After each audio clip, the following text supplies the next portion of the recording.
we get our mind in the right place, only then, and only then, did you hear what I said? Only then we can have a Pentecost. Because it said that their minds was in one place, right? Which means everybody decided, I'm going up here and I'm going to praise my God. I'm going to give him thanks and honor, and I'm going to reverence him on today. Ain't that what happened? That's and right. As soon as they got there, see, that's what I like about the word. It said, as soon as they got there, it came in like a rushing wind. Have you ever been standing outside and a thunderstorm getting ready to come up? And before the thunderstorm get ready to come up, it's like the wind and the trees get to acting crazy, and it's just blowing, right? Yeah. Do you not know that's what happened? It was like a rushing wind, which means it came in and went across everybody. Yeah. Which means nobody was left out. And I'm sure that there were some children up there, Christian, like you said. Because Jesus had already said, suffer the little children. Look out now. And let them come. Forbid them not. So you're right. I'm sure some of them was up there. And even they got a piece of the pie. See, everybody want a piece of the pie, but nobody want to go through anything. Nobody want to take their mind off of anything. Me and my husband got into a fight before I got into church today. So my mind stuck on us having a fight. Me and the pastor ain't got in a fight this morning, okay? Don't get that again. not today. But it tends to happen, though. We can be honest about it. It tends to happen, and your mind is stuck on what you and your husband are arguing about on the way to church. And you all sitting in church looking like two sour prunes. Like you don't even love each other. Yeah. Sitting up under the word of God, and neither one of y'all asked each other for forgiveness. Wow. Oh my God, I just stepped on my own toes. Yeah, you got that right. And it hurts. Look out. Neither one of you, because see, let me tell you something before there's a Pentecost. Let me help you out. You got to go and get some things right. How can you give God an offering and you still got blood on your hand? You still got oath against your brothers and your sisters. You sitting up there arguing and bickering and never ask for forgiveness. Because see, one of the things I know is once you ask for it, it's up to them to forgive you or not. But you asked for it because you done did your part. You done prepared yourself to now go into his presence. See, none of them pen, I don't care where you're reading the word of God, none of them went before God until they got themselves straight. That's right. See, this day and time, we think we ain't got to do that. I'm under grace. I'm under grace. Boy, you got a lot of money. Grace is sufficient. Ain't that what we say? That's right. We forget that it still goes to us too. It didn't change. It didn't change because we went up under grace. So you up there making what Jesus did a lie. Jesus came to fulfill the law. Ain't that what he came to do? Yeah, that's right. What we teach and preach. He came to fulfill the law. He came to show us how to live up under the law. He didn't change the law. He didn't change what it meant. He just showed you how to live up under it. That's right. Which means whenever you, what it says, love thy neighbor as thyself, right? Which means the same way you want to be treated, you treat your neighbor the same way you want to be treated, right? That's what my mama taught me. That's right. That's what whenever they came before him and went about the woman that was caught in adultery, he just bent down and he wrote on the sand, right? Ain't that what they said? In the Bible, it never even said what he wrote. Some people said that he wrote names. Some people said that he was writing each one of their names that was common.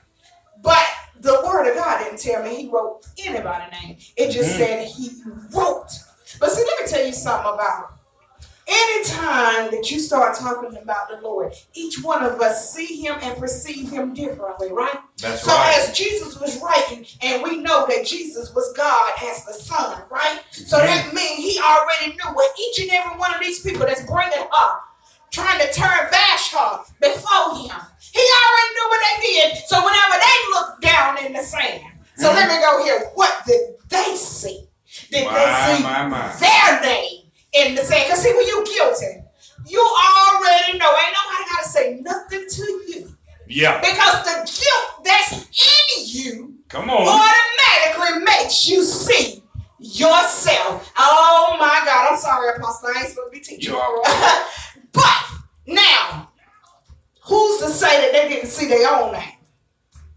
It said he wrote in the dirt. It didn't say he wrote a sentence. It didn't say he drew a circle. He could have did anything. But because of guilt will make you see everything. Why are they looking at me like that?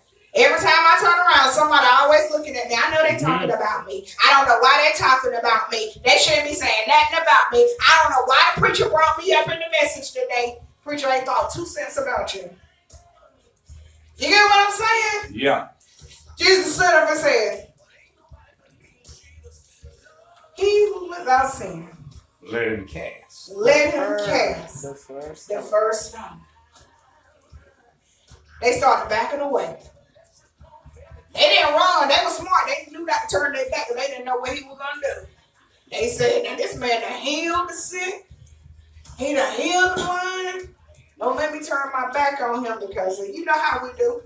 You done got into an altercation with someone. You don't turn your back. I don't know what they going to do, so I'm not finna turn my back because you ain't finna hit me from behind. Yeah, they all backed away, didn't they? They backed away from the saint. Then he looked around and asked the woman, where are thy accusers? Right? Ain't that what he asked her? Mm-hmm. Where they went to? Where they went to? We're talking about Pentecost, right? Yep. See, some of us sitting in church passing some stones, trying to throw some stones, and we forgot where we came from. We got to get it right. We want a Pentecost. We want God to come in, but we got to clean up what's already in so he can come in. What it say? You can't put new wine in old wine. So if that's the case, how we want him to breathe on us, how we want a fresh wind, how we want a Pentecost whenever we can't get right before. This morning, if your mind ain't right, I ask you to ask him to refresh your mind. Mm-hmm. And if it's anybody that you have out against, you forgive them. Because I'm sure that they are already forgiven him. And if you feel that something happened bad enough, the word tell you if you have an out against your brother and sister, you go to him. You go to him. And if you feel that you can't go to him, you need to take a witness with you. Not somebody that's going to have your back. You know how we do. We always get that one that's going to have my back in spite of. Don't get that one. Because, see, whenever Pentecost come in, there's some deliverance going on. There's some changes going on. And as you said, Minister Christian, the gift starts activating. Yes, which means the gift of prophecy come up. The gift of healings come up. The gift of teachings come up. The gift of sight starts seeing. See, everybody thinks prophecy is a gift of sight. Not all the time. The gift of knowledge keeps seeing. Because the gift of knowledge also works with the gift of prophecy.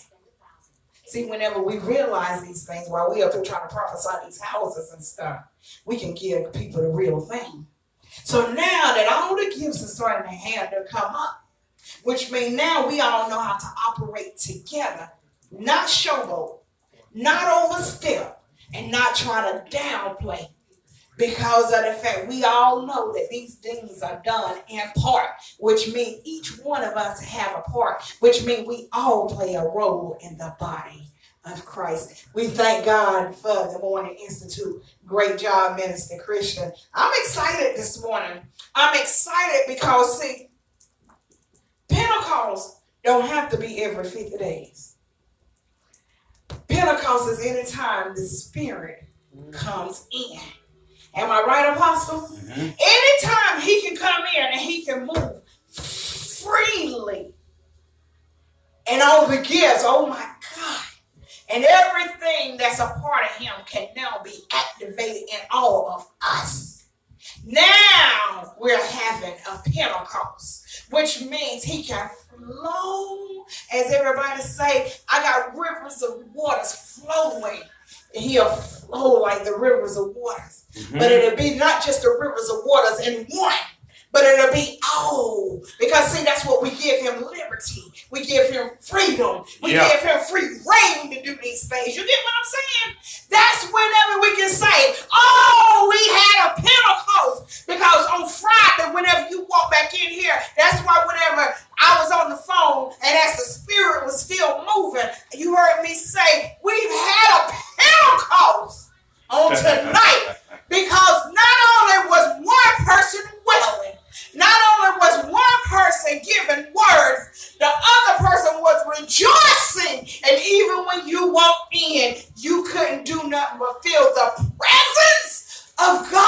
Because that's what tends to happen whenever he show up.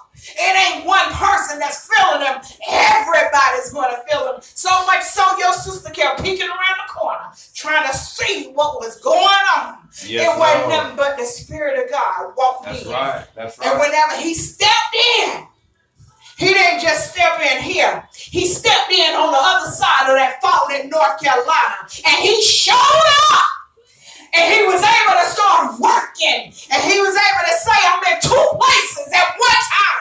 And you're able to see and know that it's me. Yes, Lord. Oh, my God, my God. See, a couple of weeks ago, Apostle started this thing up. If you think about it. Whenever he preached the message talking about the pool. Remember, he too preached that message about the pool. And he was telling us to step in the pool. And the only thing he told us to do was to step in there. Because whatever you want was already there. Some of us are like the man at the pool. We go to church Sunday after Sunday. We sit up Sunday after Sunday because we got some faithful people that come on Facebook Live that watch these videos and watch our services. Every Sunday, they like the man at the pool. They sitting there at the pool. Now, they enjoying the word. They enjoying the message. Sometimes Apostle and I get inboxes talking about how they enjoyed the word on this morning, or how they enjoyed the teaching on this morning, or how they enjoyed the examples that was given. See, some of us are relaxed like that man got just sitting at the pool. Because from the demonstrations and the things that I've read and looked up, he was so close to the pool, all thing he had to do was roll over, he'd have been in there. But because he was so used to making excuses, this morning, some of us got too many excuses. We like the man that was sitting there, waiting. And every time the angel came down and stirred up the waters. See, I told you Apostle started this a couple of weeks ago. Whenever he preached that message, the waters are stirred up. The water's been stirred up for 3 weeks. And somebody's still sitting there on the other side of that phone and on the other side of that computer watching our services.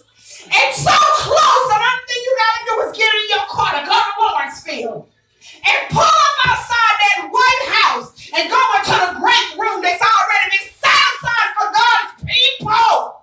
Only thing you got to do is go and walk up them steps. Be like that, man, why are you sitting there making excuses and saying why you can't go? It's too far. I can't drive that far. Oh my God!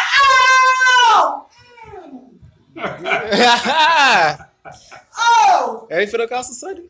Under the word and didn't let the word penetrate and come in. He called us to be disciples. He said, I want you to go out.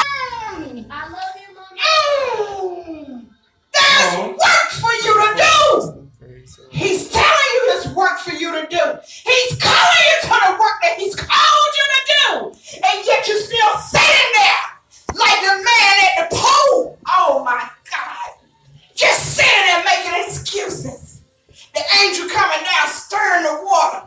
Every Sunday you see the move of God. Because that particular Sunday, Apostle was on the hand. He couldn't even have walk because the nerves of his body was acting up from the seizure that he had and from the TIA that he had. But that Sunday we saw him put that cane down, and before he put the cane down, we started seeing the cane started becoming a stick that he pointing out things. But one of the things that I look at is that he could have continued to make excuses as to why he needed that cane, and that cane became a crutch.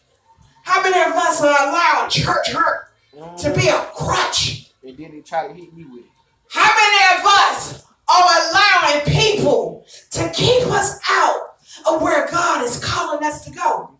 How many of us are allowing people to keep us from where God is taking us?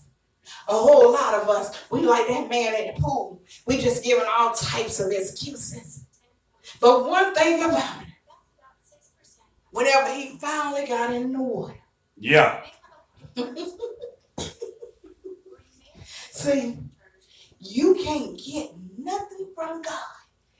And you can sit there and test it if you want to. Try the spirit, baby. Because this morning, this ain't evangelist scary. You can try this one. You can sit there and make all the excuses you want to. But I dare you, as Apostle said that Sunday, step in the water. I dare you to step out there. I dare you to step out there. Because see, one thing about the waters, whenever they get stirred up, there's healing there. See, sometimes people don't want you to go nowhere because they don't want you to get no healing. They want you to stay where you're at. They want you to continue to walk in pain. They want you to continue to walk in hurt. They want you to continue being bitter. They want you to continue to stay there. Some of us got them friends wherever you in and out of trouble. They want you to stay in and out of trouble. They want you to stay there because, see, they know where you're at whenever they need you. See, whenever you step in the water and God start elevating you, start moving you, now they don't know how to get connected to you because now they done lost their connection because of the fact you done got connected to the right one. You can be standing right there and they don't even know who you are because he can hide you even in the midst of them. That's the God I serve. See, what appears sometimes to be dead to one, what appears to be dead to others. That's like whenever I was sharing with AJ this morning. Apostle, I'm going to get ready to get out of the way. I don't hear God saying anything else. As I was sharing with AJ this morning. And AJ was sitting there. She was like, Mama, because you know she at this phase where she transitioning now from the little girl to becoming a big girl. And she was talking about my fingernails. How long you say I need to get them so you can shape them and I need to let them grow so I can quit biting them? How long you say? I said, AJ, just quit biting. I said, fingernails and hair are nothing but dead cells. She said, I said, AJ, when people die and they pull and zoom the bodies up, the hair done wrong. Nails have grown because even in what we call death, see, we forget that the word say that they resting, right? Yeah. We forget that the word say they resting. We just think that they just gone forever, but their hair and their nails continue to grow. So there's life, even whenever they pronounce death. My. Services in your hand. Shift the music. Which one?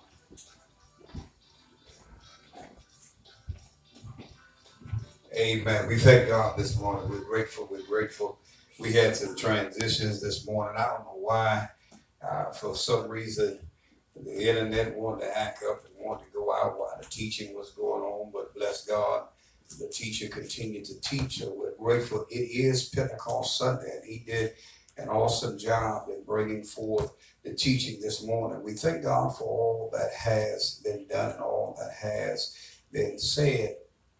I'm grateful that God has allowed us these 20 days in this 5th month of the year. I thank God that he has blessed us, even in the teaching that continued in Evangelist. And as Evangelist took forth and grabbed hold, and she said every time she stepped in the water, Christian, it seemed like something happened. The last few Sundays, every time she got in the front of there and walked from behind this podium, she'd have just got a little ecstatic and a little excited. So it tells me that God left something in here and that it always has. So I'm ecstatic and I'm excited because of what God has done. I'm grateful that God thought enough of us and that God blessed us to be able to be here once again. I'm grateful because, you know, at the end of the day, when we look at things and when we bless God for what he has done and for bless God for what he is doing, and all those that have celebrated on this week, on this week of festivals, this week of Pentecost, this Pentecost week, and on this Pentecost Sunday, and for those that have got up this morning and they went to their Pentecost services and are still in their Pentecost services, and for all of the services that have taken place, I pray that you've taken something with you. I pray that you got something out of it. I pray that you've allowed God to do it. And as he illustrated from the book of Joel, and how Joel the prophet began to preach about it, and how he prophesied about it, and how Israel found themselves in issues and problems, and how the issues and problems they were going through, and how the locusts was and how all of the famine that was taking place in the palmer worm and the canker worm and how the caterpillar was eating up everything. And he allowed himself to see what God was trying to get Israel to see, because their sins had put them in a position and put them in a place and caused them to back away from God. The preachers had done the same thing then. And when you look at it, even this day and time, the preachers are really not doing what God say to do. We're preaching one thing. We're preaching holiness. We're preaching love. We're preaching sanctity. We're preaching, sanctification. But can I tell you, really, when you look at the word sanctification, it just really means to be set apart. And to be set apart is set apart for the service of God. And we preach sanctity so much and sanctification so much that we got folk believing that in that sanctification, there are certain things they can't do. But we forget we got to live in this natural body. And in that, you got so many folk messed up that you got them in a control state instead of showing them how God have given them a disciplined state in their sanctification. Amen. In their set apartness, or them being set apart from the world to show that they are different and they have not allowed what they once did prior to accepting God and allowing Christ and the Spirit of God now to fill them and lead them and guide them, that they are not controlled by the same things that they once were prior to accepting God as their personal Savior. Amen. Y'all talk to me this morning. Amen. Y'all was ecstatic. You was ecstatic and jumping a moment ago. You were shaking your hand, about to shake your wig off your head a moment ago. So don't hang up on me now, because it's the same thing. Because you don't see me in the same movement does not mean the same movement is not the same thing that's going on. Because you got to understand, each one of us move according to how God does it. And just because you think it died down don't mean that it died down, baby. Sometimes we get caught up because we think everybody ought to just go straight up like the last one did. Come on, y'all. See, I got to move according to how God want me to move it. I got to move it in the way God say move it in order to get what God want me to get, so that you can get what you need to get out of it. Because if I just run on into it and I rush into it, then you might miss something that God needs you to get. So when you look at what he did and you look at what happened at Pentecost, and then Joel went on to say that God going to restore the former years. He said the latter rain going to come back. He going to cause the rain to hit the ground. And see, some of y'all ground has been dry. The sun done dried it up. And even though over the last 5 days going in to 7 days here in Georgia, we've been getting nothing but rain, but we had nothing but heat. And some of y'all, the pollen and everything that's been in the air have messed up some of y'all sinuses and everything else. And God then gave y'all some rest to be able to rinse out, flush out, and give you an opportunity to clean out and flush out some things that need to be flushed out. But you done got so ecstatic and so excited that now the pollen down, instead of rejoicing in God, you done rejoiced in yourself. Amen.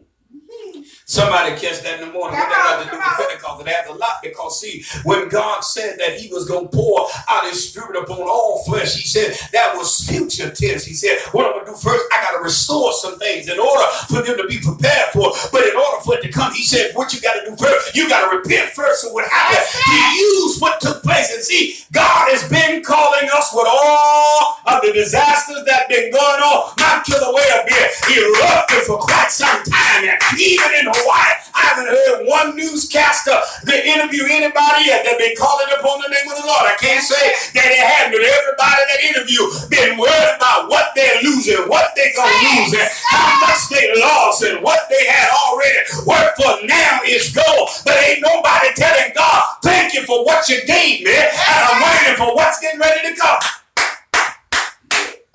You look at the volcanoes and God allowing the volcanoes to erupt. There's a new that's coming in place, but it got to clean out some things that's there. So you got to see that the earth is now going in convulsions. And the reason why the earth is in convulsion, because he said, because iniquity shall abound, the love of many shall wax cold. So you wonder why there's so many senseless murders, young people killing young people, killing after killing in the school. God said, listen, when you decide to reject me and move me, what I'm going to do, I'm going to show you that you always needed me.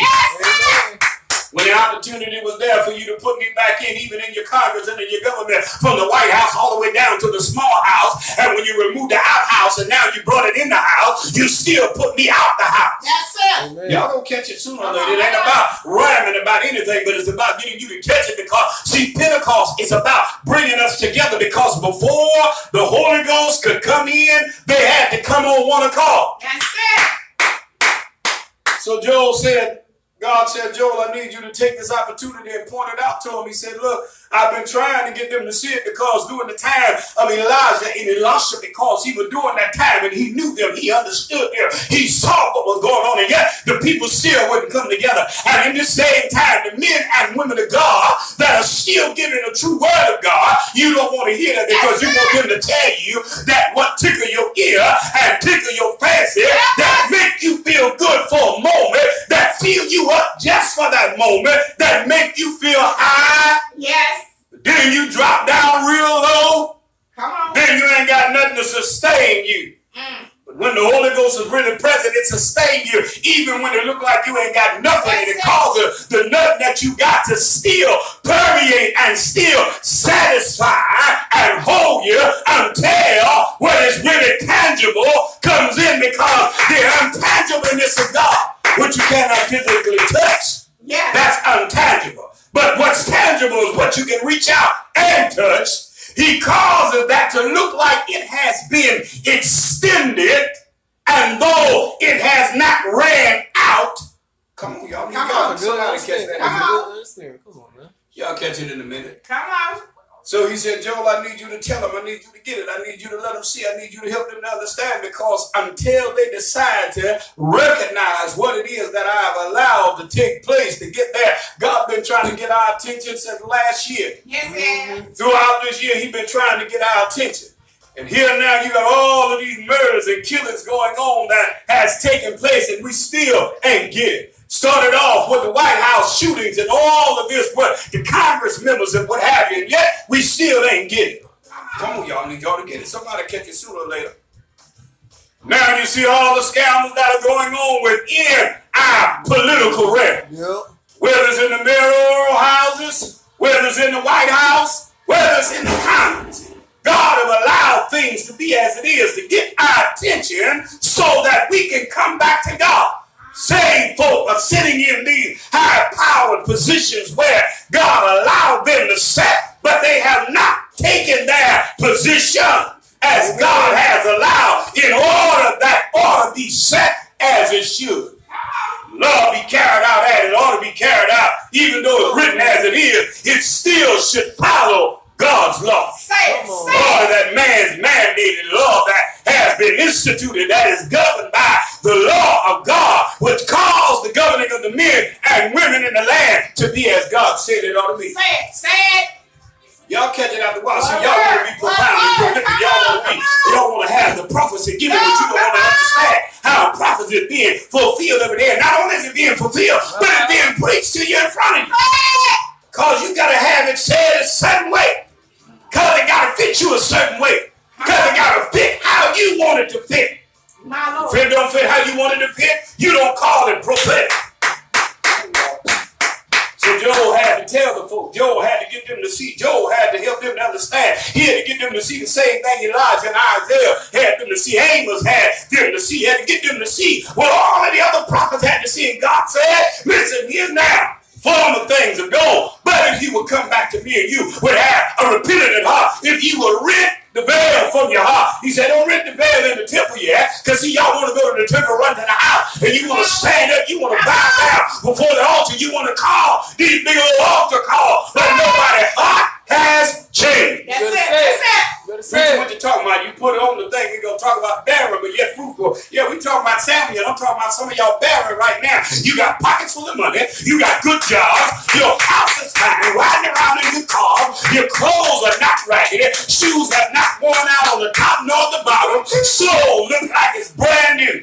Come on. You ain't got to worry about how you going to feed your family. You ain't got to worry about whether or not you got to get government subsidy, food stamps, or anything else, because you can go to the grocery store and buy what you want. You ain't got to sell no food stamp. You ain't got to wonder not whether you can trust somebody with your government card and with the number that you have. Are y'all going to pray with me? Yes. You know your EBT card? Your electronic balance transfer card. Yes. Card that they electronically transfer the balance that they give you according to what you have been awarded because of how much they say you are mandated to get each month. Be able to care for your family. Buying groceries to put in your house. Some of y'all got a food stamp card and ain't even got a house to live in. That's it.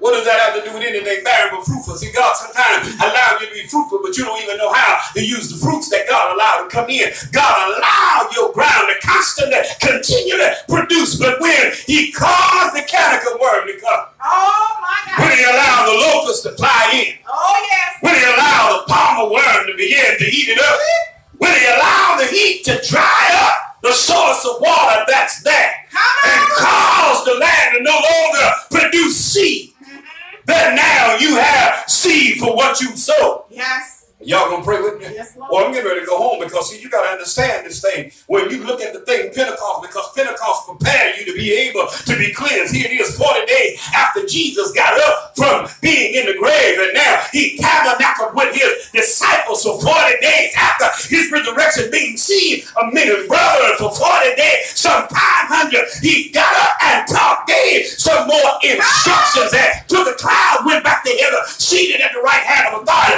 10 days later, they had preparation time. Yeah, you heard the preacher say it 7 weeks after Moses, and they came out of Egypt, and they found themselves in the Sinai Peninsula.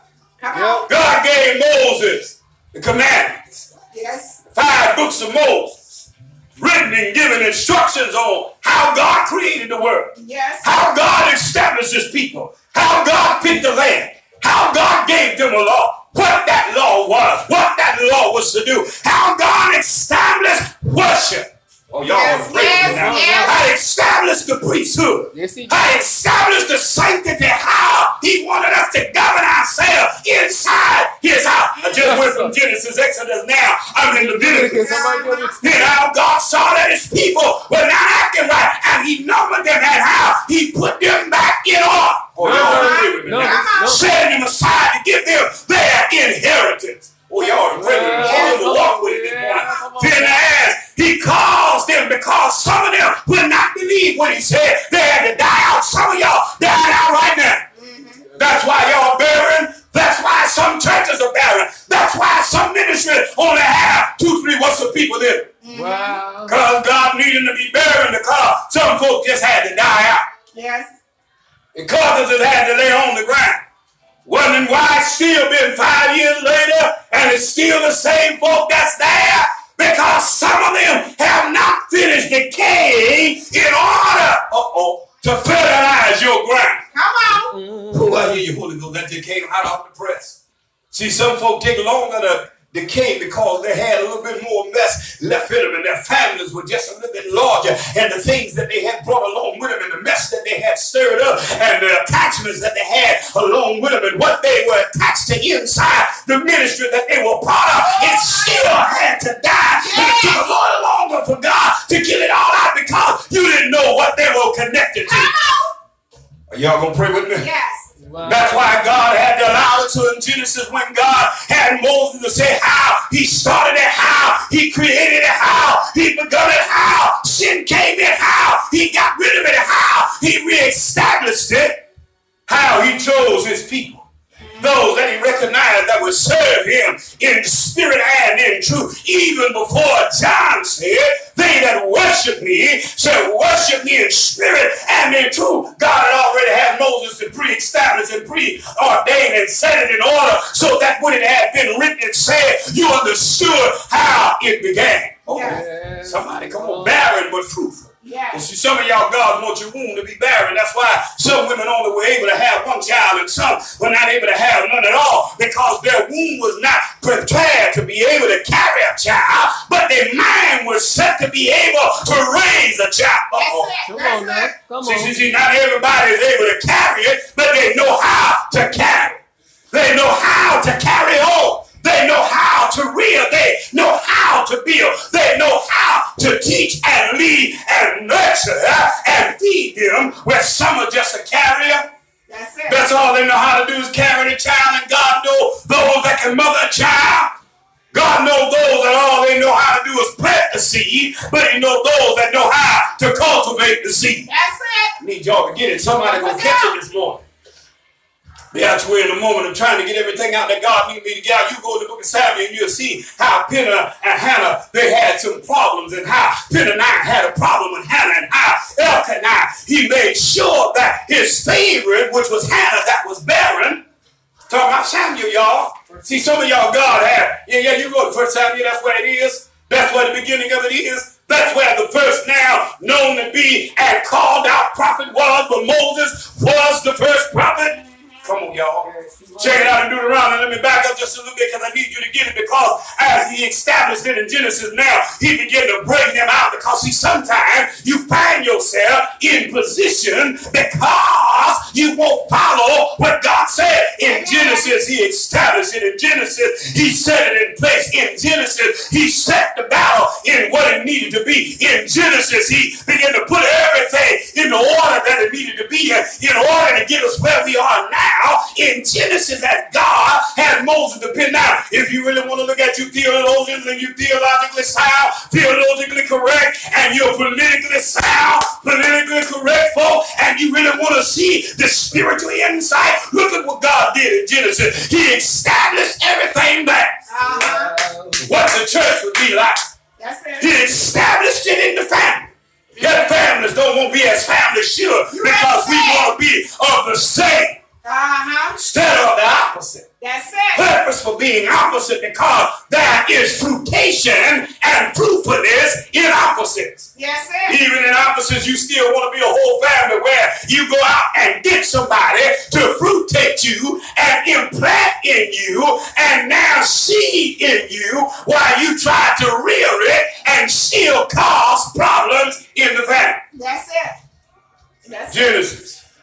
God had Moses to write, and this is what Joel was trying to get them to understand, because Israel had found themselves polluting themselves again. He understood where God had Hosea to go and find him a wife of the whoremans. He said, look, God tried to get y'all to understand. Preachers, God tried to get y'all to stand. He established it with the preacher in the beginning. What you mean, preacher? He ain't called no preacher in the beginning. Well, Moses had it written down where your first preacher, if you want to understand it to be, was Adam in his house. The first leader, the first priest was Adam in his house. It's understood. Check it out, theologians. Come on, y'all. This ain't knocking no Bible. We want to tell it as it is. The first leader, the first pastor, the first priest was Adam. His job was to set it in order. Come on, y'all. Y'all ain't got to believe me. Looking for yourself. When that didn't pan out, and now God allowed Adam, and he knew his wife, children came along, God reestablished it, and when they begin to go their way, just like we do, you've been raised and reared in a family where they know God, they know Christ, they understand the word. You've been established in the Lord. You go your way. Come on, y'all. Yeah. Check the word. Don't get quiet on me now. See, y'all was excited a moment ago when God began to put it together. You saw how we walked from Genesis, Exodus, Leviticus, we did the numbers, and I stopped before we got to Deuteronomy, because God said, back up a little bit, because he established it from the beginning. Come on, y'all. He had established a people. He had established a land. He had established his law. Three things had to come in place because he gave it to Adam. Adam was to act as God acted in heaven. He gave him what was needed to make sure that the earth operated as heaven did. Adam didn't set it in order. God came and helped him to put it back in order. Even though he helped him to set it in order, man has still went out of order. Say it. God found some folk that were willing to worship him in spirit and in truth. That's how John was able to come back and boldly say, as the Spirit of God gave him utterance, they that worship him. Yeah, you won't go to the mountains. Some of y'all want to go to the mountaintop, but you can't handle what go on in the top of the mountain. You don't want to leave behind the things that happen in the mountain. That's it. You don't want to die in the mountain. You don't want your hair to change colors. Say it. You want to have multiplicity of colors of hair instead of having one color. You want to prove to God that you can change the color of your hair just because the word said you can't have black hair or white hair. You show God you can have green, yellow, brown, red, purple, any other color that you want under the spectrum. And as God began to establish, showed how the priesthood would be, establish all of those saints from Adam all the way down through Enoch, then Abram, changed his name to Abraham. people, but because his skin was black, he was burnt. He was down by the equator, lying in a place called Cush, now a place called Egypt. Come on, y'all. Wow. Hey. Come on. Need y'all to get it this morning. Because you're barren don't mean you ain't fruitful, baby. You're barren but fruitful. God allowed you to be unfruitful for a moment to man because there was a season that had been set aside by God. Yes. He allowed you to be fruitful in some of the places you were in. You'd have been taken advantage of continually. Y'all do know some of the places y'all have been. Y'all have allowed y'all fruit to be shown. You've allowed your fruit to be used. You've allowed yourself to now grow your fruit. Your fruit was growing, but God somehow stopped your fruit. Wasn't able to work the ministry where you was able to work it before. You couldn't sing like you used to sing, dance like you used to dance, play like you used to play. You couldn't teach like you used to teach, preach like you used to preach. Oh, y'all are pregnant. Oh, my God. Come on. You gotta say something. Wondering why you wasn't able to work your magic and how you was able to do the fundraisers where you used to do them in certain places. God allowed your hand to be stopped. Wow. Couldn't get the connection that you used to have. Your connect was still there, but the connection he didn't allow it to connect where you were because it would have been taken. My Lord. Are y'all gonna pray with me? Yes. Well, I'm trying to get out the way. I told you barren but fruitful, because when you look at 1 Samuel, begin to look at the first 12 verses there, get down to verse number 19, Hannah began to be made fun of. Some of y'all have been made fun of where you are. Been made fun of on your job. Made fun in the marriage you're in. Made fun of by your siblings. Made fun of in the neighborhood where you live. Oh, y'all ought to pray with me. Your children have been made fun of because your car don't look like the other children's cars at the school. Your mama and daddy don't dress like the other children's mama and daddy. Their mama and daddy speak better than your mama and daddy. Y'all gonna pray with me? Yes. They're being made fun of because their older brother, their older sister have been in and out of jail, or their older brother, older sister got multiple children and ain't never been married. On drugs, alcohol, and staying in and out of trouble. Mama in a marriage where it don't look like it's gonna work. Y'all pray with me. Come on, y'all. Come on. Barren but fruitful. Yes. When you look at what Samuel had pinned down and what the writer, the scribe, had written concerning the life of Samuel and how God allowed Samuel to come and going to the temple of Eli. The priest at that time, being a big man, had two sons that were out of order in the house of God. Preachers, some of us are out of order. We're wondering why the house is barren. Some of y'all want to be y'all members that are single men, single women. You want to be the single women husband and tell them what kind of man they need to get instead of helping them to recognize their worth. So when God presents them in the garden of that Adam, they being tasted by every man that just won't bear fruit. That's it. Oh, somebody ought to pray with me. That's it. Help us out.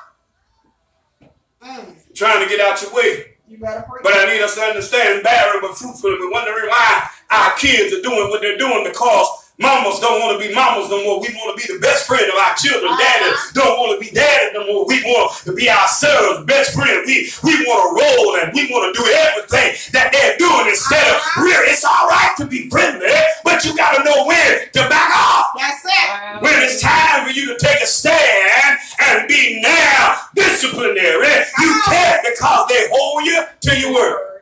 Want to drink with them? Want to smoke with them? Want to twerk with them? Want to dance with them? You want to date with them? Are y'all going to pray with me? Yes. Come on, y'all need y'all to get in this morning. Yes. Yes. You want to club with them? Say it. Want to ride down the highway with them? It's all right to understand the types of shows and music they're watching and look at the type of clothes that they're talking about. But some of y'all wear tighter than your daughters. Are y'all going to pray with me? We're holy on Sunday. Come on. Wholesome on Sunday. Praising God on Sunday. All the benediction is giving you already wondering who you're going to lay up with. Oh my God. Are y'all going to pray with me? Yes. Help us out. Eli, son, Phineas, and Hophni, they had some issues, and in this you'll find later on Samuel talk about it, because God had to get the priesthood back together, because that's where God had Moses to write at. Them 7 weeks had passed by of of him coming out, because in Genesis, God showed where Israel found himself before they were called Israel, how his chosen people had went away from his law. And that's what we've done in this day and time, wondering why we're like we are. Jesus had already said in Matthew chapter 24, he said, because iniquity shall abound. Want to know why? They get it up everywhere, busting folk doors down, shooting folk for no reason, stopping you at the red light and jacking you at the red light in broad daylight. They're bold now. Yes. Boldness is like it is because sin is so great. We preach holiness. Yep. We preach salvation. We preach Christ crucified and risen. But our lifestyles don't really reflect what we preach. Or reflected in the church. Come on. There are many of us that reflect it when we're away from the church. Preachers, we reflect it when we around holy folk and when we're around politicians that we want to politic for the things that we want to get. When it comes down to living this on a regular basis, folk able to tell that you're saved, sanctified, Holy Ghost filled without you saying. Can't nobody tell that you're Jesus. Well, Jesus is in you. That's it. What that got to do with barren and fruitful? Because just because you're seasoned and ain't nobody calling you out and they paying you thousands of dollars to preach the word.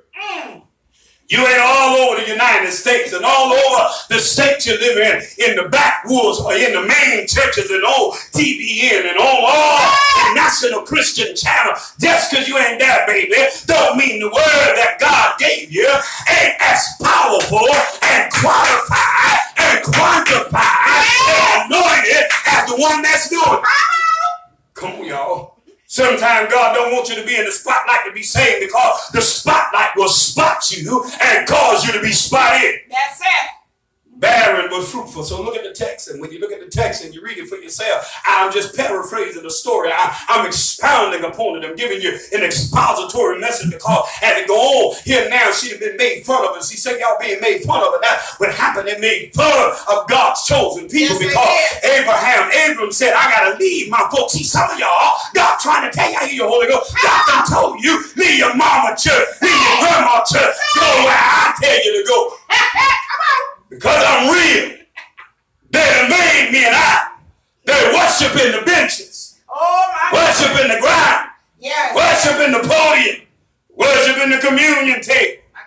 Y'all gonna pray with me? Yeah, my mom and daddy, they helped to lay the floor here. My granddaddy helped to put the walls up in this church. He cut down the pine trees, and they went to the mill and cut the timber so that they could build the church. He put the first spike in the church. Y'all gonna pray with me? I'll pray with you. Come on. God said it's time for you to get up and leave. Yes. Go where I tell you to go. You don't want to go to the little church that ain't got but 5 people in it. You don't want to go to the little church where the husband and the wife is doing the ministry. There ain't nobody there but the husband and the wife and their children and the cousin or the sisters. You don't want to go there. You want to go where there about 30, 40, 50 to 100, 1,000 folk. Some of y'all like sitting among folk where you get lost. And he said, broad is the road. Many be that travel, but straight is the way. Narrow is it, and few that be that find. Y'all gonna pray with me? You think that ain't no growth in the church because they ain't got a whole lot of folk there? Can I tell you, a church that got a lot of folk don't mean there's a lot of growth that's there. It just means that a lot of folk go there, but it don't mean that many folk have grown there. Here now, Hannah find herself getting tired of being made fun of. You getting tired of being made fun of, you're going to learn how to go before the Lord and get on your knees and begin to cry out before God. Yes, Lord. But it should not have to wait till you get to the place to where you got tired of being lied on, picked on, belittled, made ashamed, made a fool of, made a mockery of. Folk now that done put you in front of folk and made a mockery of. No, you can't really sing certain songs that they done put you in front of 1,000 folk and want you to sing a song that you know yourself. You can't carry a note. Come on. Y'all gonna pray with me? Yes, I am. Come on. Look at the text, and here she done made fun because she got children. Look at the text here now. You got your fellowship and you making fun of the little small fellowship that God has called, because God called them together, because it ain't about gathering money. It ain't about gathering people. It ain't about gathering sons and daughters in the gospel, but it's about gathering the body of Christ, the sinners back out. Yes. It ain't about how many ministers are on the ministerial staff.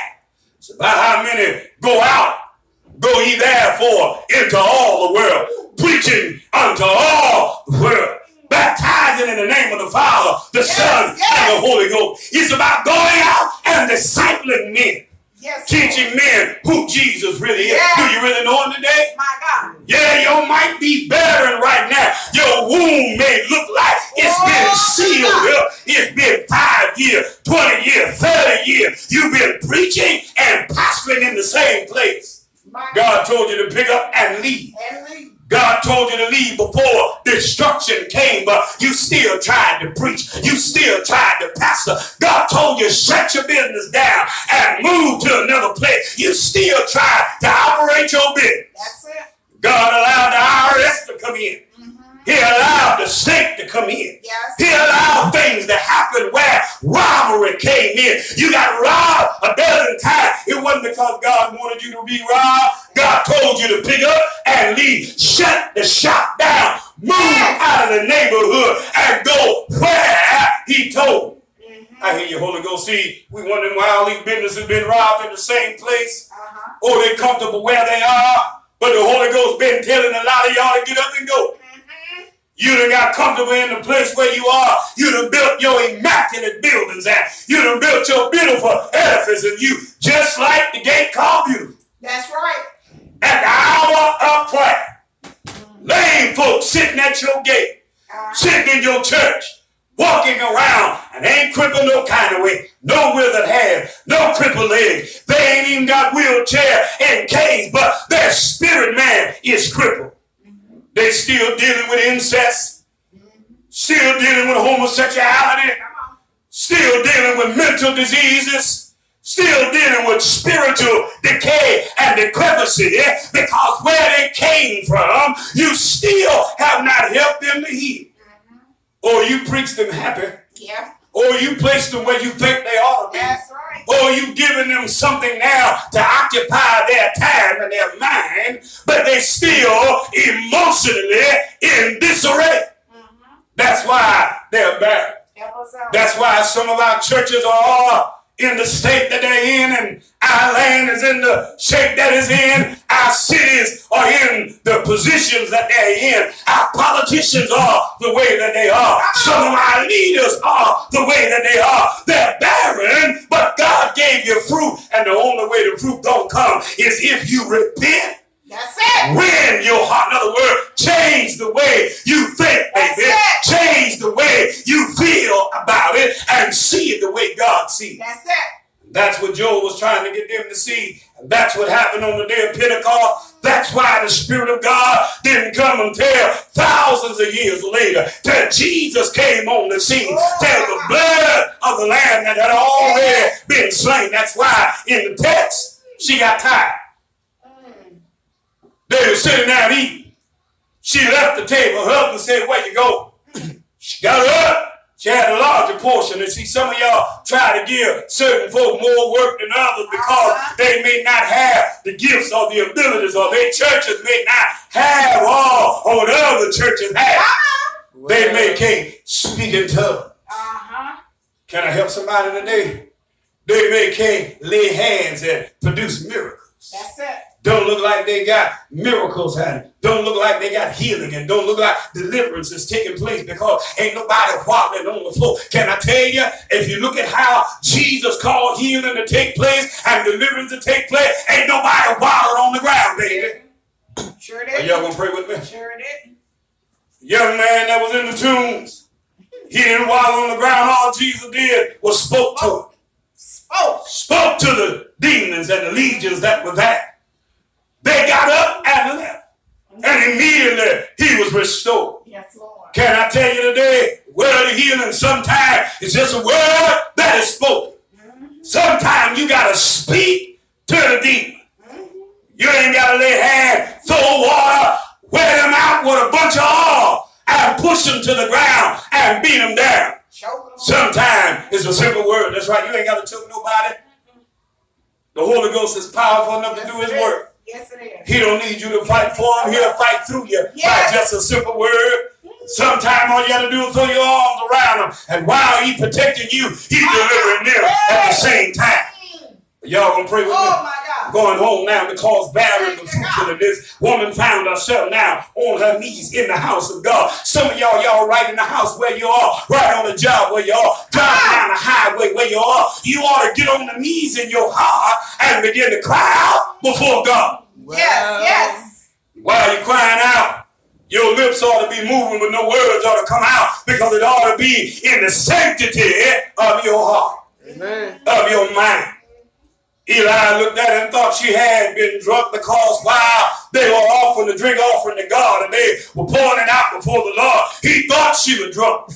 See, when you really caught up in the Spirit of God, people don't understand. They think something wrong with you. Think something strange. Think about the teaching this morning in the book of Acts. They thought they were drunk. Yes. But the tavern wasn't open. Wonder how many churches this morning that had Pentecost service, the outside world thought the folk were drunk.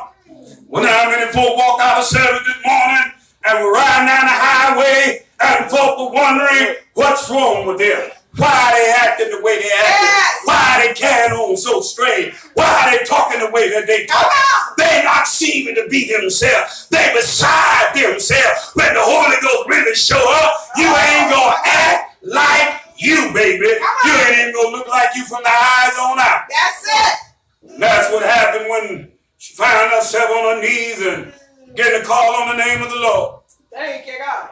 And that's what I'm glad about the day when my grandmother and them began to walk around the house, and that old gal, old mother, began to walk around the house, and old Gracie and them, when they walk around the house and they begin to call on the name of the Lord and begin to praise God and begin to sing out them old songs and begin to moan and groan before God. And you ain't know what was going on. And you walked in and all of a sudden it's hot outside, but you got chills all over your body. Yes. And that's what happened with Hannah. She simply cried out before God. And a year to the day, God gave her what she said. When God gave her what she said, because she had been barren for years. Come on. And I simply want to tell you today, you're barren, but God gave you fruit, baby. Come on. He had to keep your fruit hidden from some folks. Yes. Some folk was only going to mess your fruit up. They were going to take your fruit. Yes. They were take your fruit and sell your fruit as though it was their fruit. That's it. Some of y'all that had already tapped into your fruit. They done tapped into your preaching, tapped into your anointing, tapped into your preaching, tapped into your singing, tapped into your dancing. They done sideways drilled into the gift that God gave you. And they've been using you, and that's why they got to come up with a new gimmick to keep you in their ministry. Wow. See, some of y'all, God done told y'all to go to another state and pastor a church, and the preacher that you were part of and kept you at the church where you at because they know they ain't got no anointing. They got to operate out of your anointing, but you ain't got sense enough as a jaybird and the color of the green leaf on the tree to recognize that they've been using your anointing. Yes, Lord. God been trying to tell you, you ain't got up and left yet.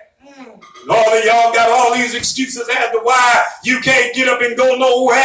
Your pastor done held you there, manipulated, and then orchestrated you to be held in bondage. And that's why the real fruit ain't showed up yet.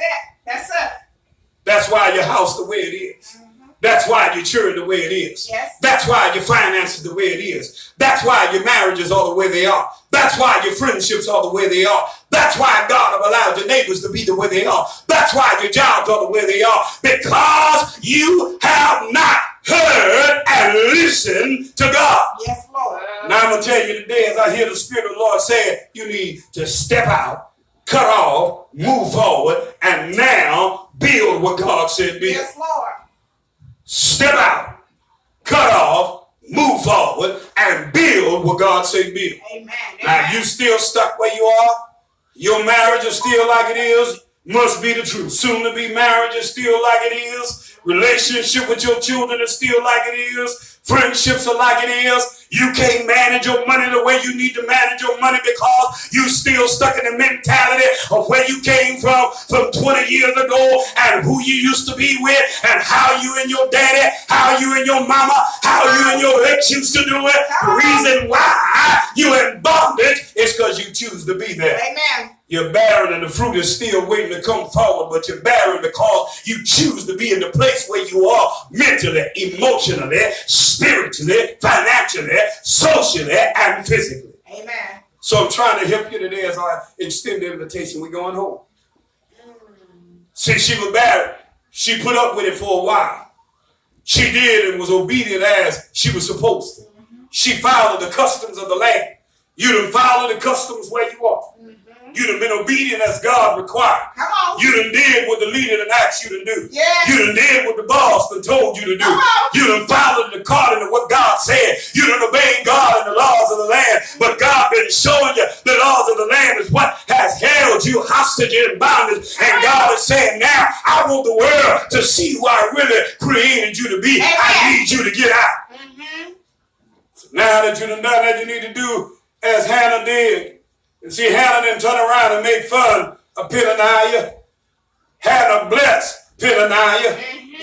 God sealed up the womb of Peninnah because Peninnah began to mock her. And when she started having, she kept producing. Can I tell you, God only going to let you produce when you open your mouth and ask him to come in and you rend your heart and change your mind and give God what is rightfully his. She gave him the first fruit that belonged to God.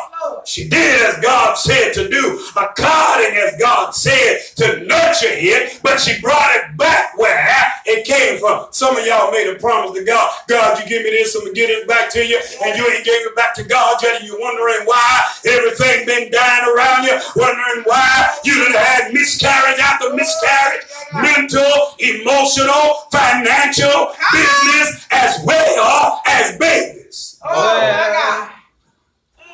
I'm trying to leave it alone, but I got to give you what God said give you. Still the invitation. That's why you're better. God is saying, come unto me, all you labor and heavy laden, I'll give you rest. You still holding on to the fact that you done had 5 miscarriages, 3 miscarriages, couldn't even hold on to the first one. Thought you got pregnant, but it was a false alarm. Oh, my God. Trying to get pregnant and can't get pregnant. You still wondering, you done got pregnant and wasn't married, got 10 baby daddies, 3 different fathers and married to one, trying to get him a baby. Have you opened your heart to God? Come on. And has his heart been given to God? Amen. In order that God would give you the gift that belongs between you. We extend the invitation today.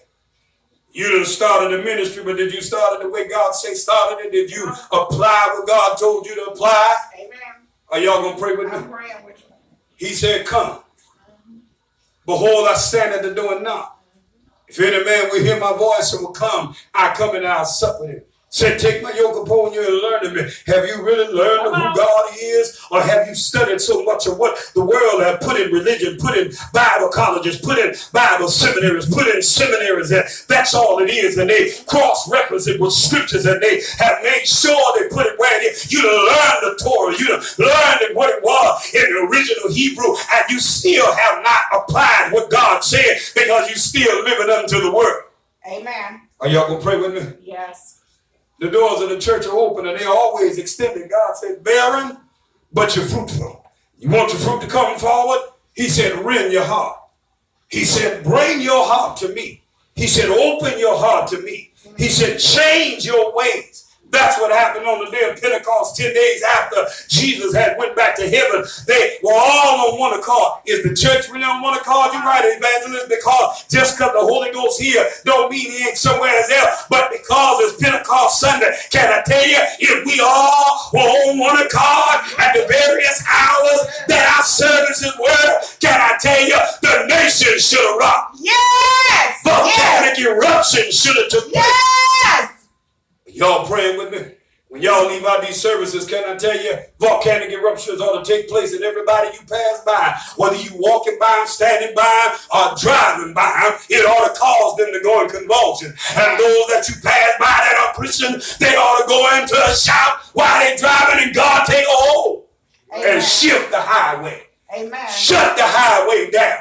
And a praise break start on the highway. Amen. Ought to be a spiritual mouth. That's what I just saw in my spirit. I just saw this whole house being full. Oh my with God. black folk, white folk, Asian folk. Lord have mercy. Y'all just don't know what I just saw. When I just said what I heard the God say that the highway ought to be shut down and it ought to be a flash mob on the highway. God just flash mob and said everything in here gonna be full. Amen. Y'all don't normally hear me say that, but that's what God just showed me, because I saw what he said ought to happen on the highway, and he just showed me that every nationality gonna be in this house. Amen.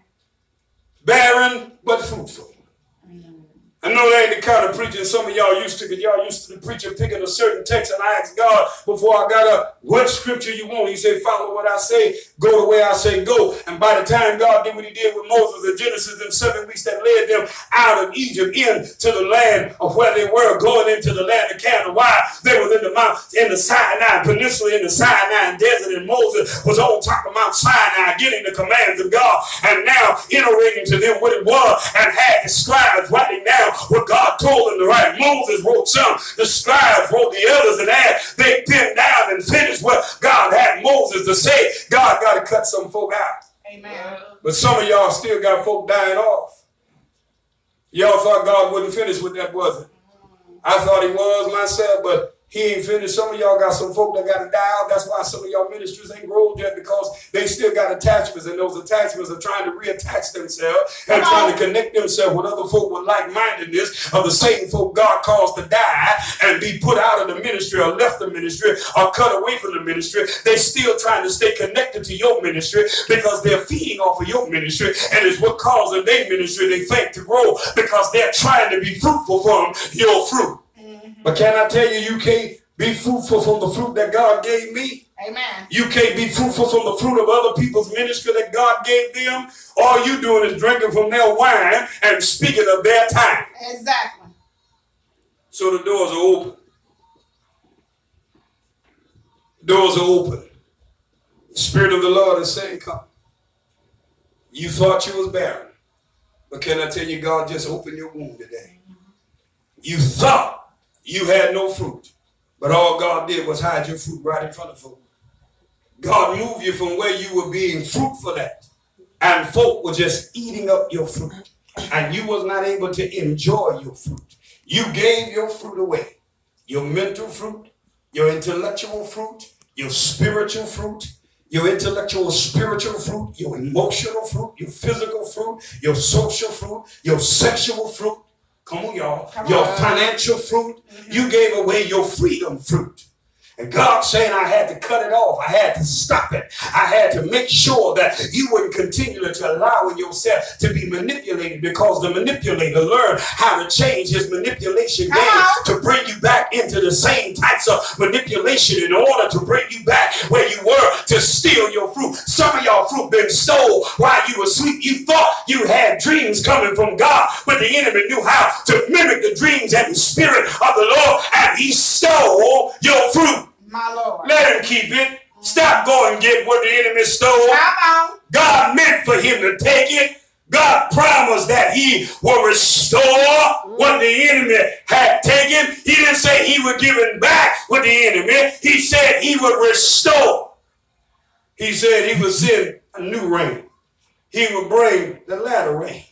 Latter rain gonna wash off that top part of the surface of the ground, that first layer of the ground. He said he was gonna wash it, and while washing it, he was gonna refresh it, and while refreshing it, he was gonna have the birds to come there and drop some seeds. And what you didn't know, the birds had already dropped some seeds there. You had listened at certain ministers, and they was already dropping seeds in you. They had already planted something in you. God had already had stuff planted in you from your mama, from your daddy, from generations past, and now he was causing it to come up. Come on. Boy, y'all just don't know what I just saw. Come on. I ain't just looking at the red carpet. I saw some things. It's amazing that the carpet in this part of the house is red, representing the blood, and that's why you want to know how deep the water is. It's as deep as the blood goes. It's as deep as you allow the water to go. It's as deep as you allow the blood to go. It's as how close as you allow yourself to get in the water and allow the water to wash you. What can wash away my sins? But the blood. Nothing but the blood. I wanted a white towel. God said, get the red towel.